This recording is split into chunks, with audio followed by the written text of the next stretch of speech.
Hello hi, मी कल्पना तिडके या recipe मध्ये मी आपलं स्वागत करत आहे। आज आपण बनवणार आहोत मूग डाळीची इडली। ही एक वाटी मुगाची डाळ भिजत घालून ठेवलेली होती 3 ते 4 तासासाठी। आता ती छान अशी फुलली गेली आहे, तर आपण त्याचं प्रथम वाटण करून घेऊया।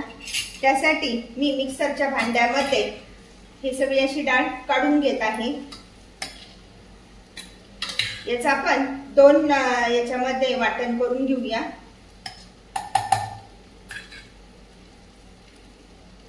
ही मूग डाळ वाटून घेत आहे। वाटताना कमीत कमी पाण्याचा वापर करायचा। आता आपली मूग डाळ वाटून झालेली आहे, बघूया आपण। हे बघा, अशा पद्धतीने एकदम असं छान असं बारीक असं याचं हे वाटण करून घ्यायचंय। ते मी आता काढून घेत आहे। एकाच भांड्यामध्ये सर्व डाळ मावत नाही, त्यामुळे मी त्याचे 2 भाग केले। आता शिल्लक राहिलेली आपण सगळी डाळ त्यामध्ये टाकून घेऊया। ही मोठी 1 वाटी भरून घेतलेली डाळ आहे।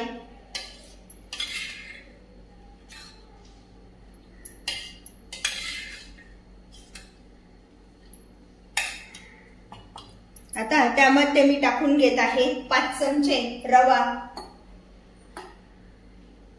आपला पोह्यांचा चमचा आहे, तर त्या चमच्याच्या मापानुसार 5 चमचे आपण रवा टाकून घेणार आहोत। त्यानंतर त्यामध्येच साधारण 1.5 चमचा आपण साखर टाकून घेऊया। 1/2 चमचा त्यामध्येच हळद टाकून घेणार आहोत। साधारण 1 चमचा मीठ टाकून घेत आहे, म्हणजे सर्व बॅटर आपलं छान असं मिक्स होईल। तयार झालेले बघा, किती छान दिसते ना, मस्तपैकी। अशा पद्धतीचं आपलं हे बॅटर ठेवायचंय। खूप पातळ पण नाही करायचं, जर जास्त पातळ झालं तर मग आपल्या इडल्या चपट्या होतात। आता त्यामध्ये आपण साधारण 2 चमचे तेल टाकायचे, त्यामुळे आपली इडली छान अशी आतून सॉफ्ट होते। 2 मिनिटं छान अशी आपली हे बॅटर फेटून घ्यायचं। असं फेटल्यामुळे इडली छान हलकी होते।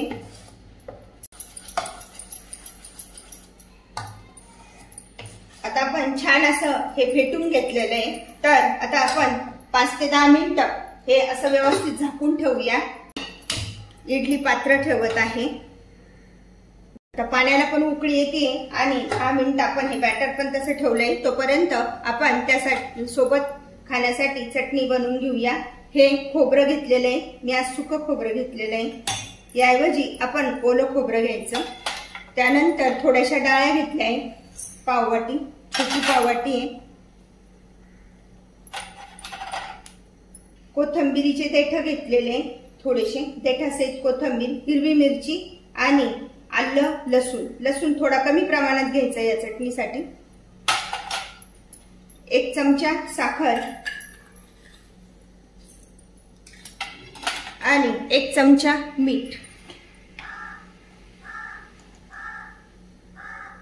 आता आपण ही चटणी बारीक करून घेणार आहोत। चटणी पण छान तयार झाली आहे, तर आपण एका भांड्यात काढून घेऊया।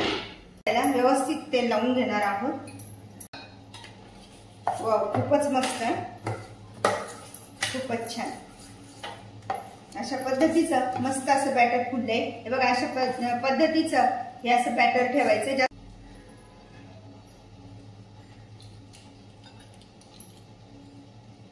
अशा पद्धतीने मी आता हे टाकून घेत आहे। एक पूर्ण पाकिट टाकलंय आणि त्यावर थोडंसं आपण पाणी टाकूया आणि चटचट फेटून घ्यायचं।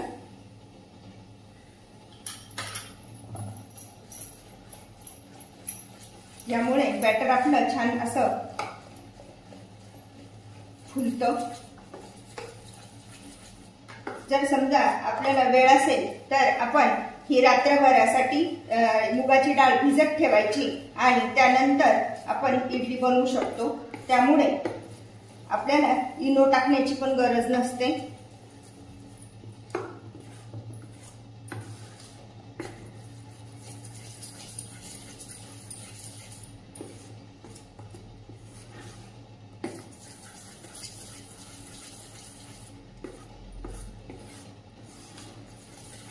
बघा किती छान असं फुललंय ना, एकदम हलकं झालंय मस्त. आता आपण पटकन ते इडलीच्या भांड्यामध्ये टाकूया.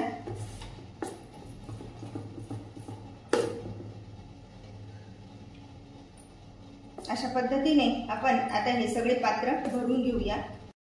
अशा भरल्यानंतर आपण त्या पात्रामध्ये ठेवून देऊया. पाण्याला उकळी आल्यानंतर ठेवायचं, म्हणजे आपलं हे बॅटर छान फुललं जातं, इडल्या छान फुलतात त्याच्यामुळे.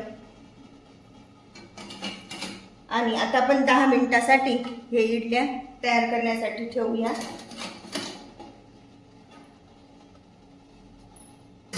ते 10 मिनिटं पण झाले आणि छान अशी वाफ येते. तर आपण आता गॅस बंद करून टाकूया आणि गार होण्याची वाट बघूया. चटणी तयार झाली तर आपण चटणीला तडका देऊन घेऊया. थोडस तेल टाकून घेऊया. आता आपलं तेल तापलंय तर आपण त्यामध्ये टाकून घेऊया पाव चमचा मोहरी, पाव चमचा जिरे. गॅस बंद करूया.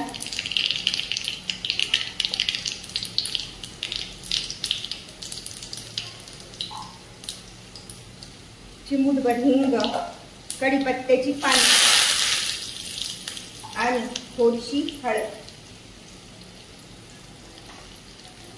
आणि असा सुरसुरीत मस्त तडका आपण या चटणीवर टाकणार आहोत. अशा प्रकारे आपली ही इडलीची चटणी खाण्यासाठी तयार झाली. सुंदर अशी इडली तयार झालेली आपली. किती छान फुलली आहे बघितलं ना, एकदम मस्त.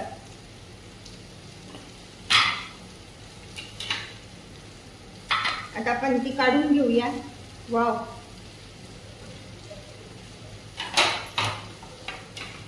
दोन मिनिटं गार होऊ देऊया. 1 वाटी मूग डाळीपासून बनवलेली इन्स्टंट अशी इडली खाण्यासाठी तयार. अशा प्रकारची इडली तुम्ही पण बनवा आणि मला मात्र कळवा कशी झाली ते.